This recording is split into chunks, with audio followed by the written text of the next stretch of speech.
ಅವತ್ತಿನ ಸಂದರ್ಭದಲ್ಲಿ ನಮಗೆ ಅವತ್ತು ಅನಿವಾರ್ಯವಾದಂಥ ಪರಿಸ್ಥಿತಿಯಲ್ಲಿ ನಾವು ಹೇಳಿದ್ದೀವಿ. ಏನಂತ ಹೇಳಿದ್ದೀವಿ, ಅವತ್ತು ಆ ಸ್ಥಾನವನ್ನು ನಮಗೆ ಕೊಟ್ಟರೆ ಆ ಜವಾಬ್ದಾರಿ ನಿವಾರಿಸಿ ಅಂತೇಳಿ ಅಂತ ಮಾತನ್ನು ನಾವು ಹೇಳಿದ್ದೀವಿ. ಅದರಿಂದ ನಾವೇನು ಅವತ್ತೇನು ಹಿಂದಕ್ಕೆ ಹೋಗಿಲ್ಲ, ಅದು ಮಾತು ಮೇಲೆ ನಾವು ಕೂಡ ಇದ್ದೀವಿ. ನಾವೇನು ಹೇಳ್ತೇವೆ, ಆಲ್ರೆಡಿ ಇವಾಗ ಅಧ್ಯಕ್ಷರಾಗಿ ಅವ್ರು ಇರೋ ಕಾರಣ ಆಲ್ರೆಡಿ ಅವರಿಗೆ ಇವತ್ತು ನಮ್ಮ ಭಾರತೀಯ ಜನತಾ ಪಾರ್ಟಿಯಲ್ಲಿ ಕೆಲವೊಂದು ನಿಯಮಗಳು ಇರ್ತಾವೆ. ನಿಯಮಗಳ ಪ್ರಕಾರ ನಾವೇನು ಕೇಳಿದ್ವಿ, ಅವರು ಆಲ್ರೆಡಿ 1.5 ವರ್ಷಗಳ ಕಾಲ ಆಗಿದ್ದಾರೆ. ಇನ್ನು 1.5 ವರ್ಷಗಳ ಕಾಲ ಅವ್ರಿಗೆ ಅವಕಾಶ ಕೊಟ್ಟರೆ 3 ವರ್ಷ ಅವಧಿ ಆಗ್ತದೆ. 3 ವರ್ಷ ಆದ ನಂತರ ಬೇರೆಯವ್ರಿಗೆ ಅವಕಾಶವನ್ನು ಮಾಡಿಕೊಟ್ರಿ, ಇಲ್ಲ ಅನ್ನೋಕೆ ಹೋಗಲ್ಲ.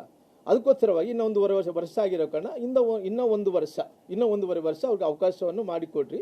ಮುಂದಕ್ಕೆ ಯಾರು ಮಾಡ್ತಾರೋ ಮಾಡ್ರಿ, ಸದ್ಯಕ್ಕಂತೂ ವಿಜೇಂದ್ರನ್ ಮುಂದುವರಿಸ್ರಿ ಅಂತ ನಾವು ಕೇಳಿದ್ವಿ. ಈಗ ಗೊತ್ತಿರೋ ಪ್ರಕಾರ ಈ ಪೊಲಿಟಿಕಲ್ ಸಿಸ್ಟಮ್ದಲ್ಲಿ ಯಾರನ್ನೇ ಆಗಲಿ ಒಬ್ಬ ಅಧ್ಯಕ್ಷನಾಗಿ ನೇಮಿಸಿದಂಥ ಮಧ್ಯಂತರದಲ್ಲಿ ಇಳಿಸಿದಂಥ ಉದಾಹರಣೆಗಳು ಯಾವಿಲ್ಲ.